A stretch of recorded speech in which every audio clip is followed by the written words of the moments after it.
কড়াইটাকে বসিয়ে দিয়েছি, এর মধ্যে আমি তেল দিয়ে দিলাম।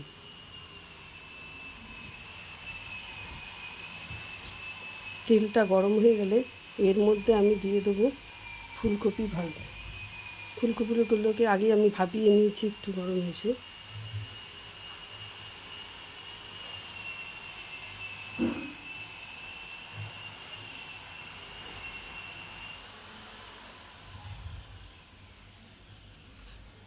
ভালো করে আমি ফুলকপিটাকে ভেজে নেব।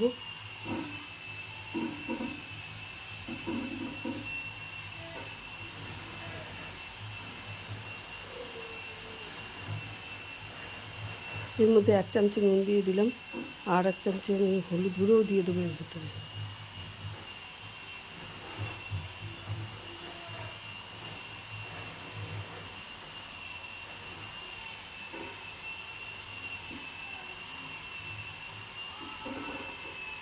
এই 1 চামচ হলুদ গুঁড়ো দিয়ে দিলাম।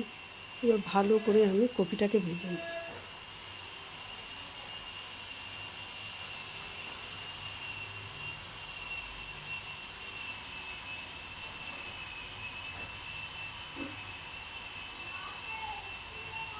এবার কপিটাকে আমি তুলে নিচ্ছি।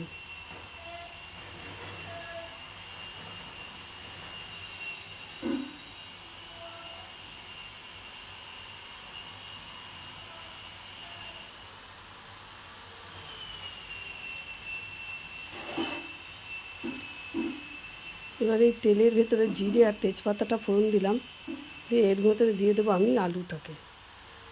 ফুলকপির জন্য যে আলুটা আমি এর মধ্যে ভেজে নেব।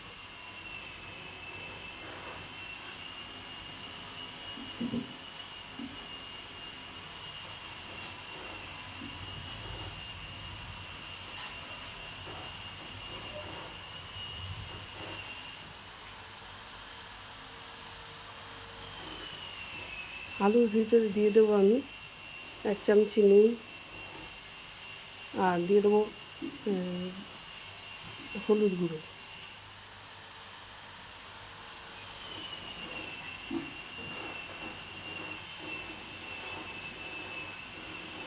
ভালো করে আলুটাকে আমি ভাজবো।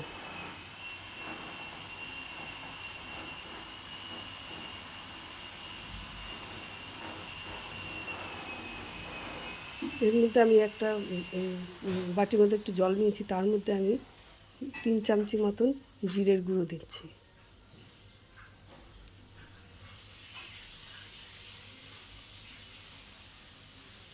এবার দিয়ে দেবো 1 চামচ মতো হলুদ গুঁড়ো, আর একটু সামান্য পরিমাণে দেবো। এবার দেবো লঙ্কার গুঁড়ো। এর মধ্যে দিয়ে দেবো আমি আদা বাটা।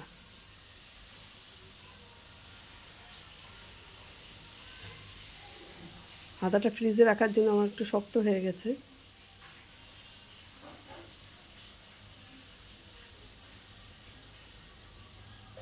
এবার এই মশলাটাকে আমি আলুর ভেতরে দিয়ে দেবো।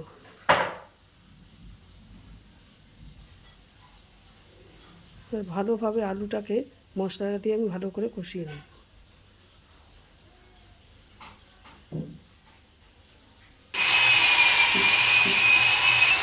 আমি অল্প পরিমাণে জল দিয়ে দিয়েছি আলুটা কষানোর জন্য। এবার আমি জলটা দিয়ে দিলাম। আলুটা হয়ে গেছে, আমি জল দিয়ে দিলাম। আমার পরিমাণ মতো আমি জল দিয়েছি।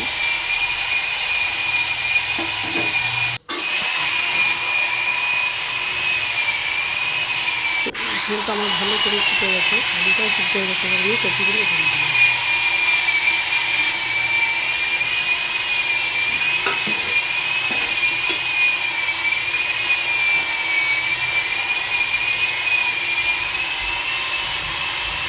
ভালো করে ফুটে গেলে এর মধ্যে আমি দিয়ে দেবো রেসি। নুনটা আমার আগেই দেওয়া ছিল। এবার আমি ধনে পাতা কেটে দিয়ে নামিয়ে দেবো।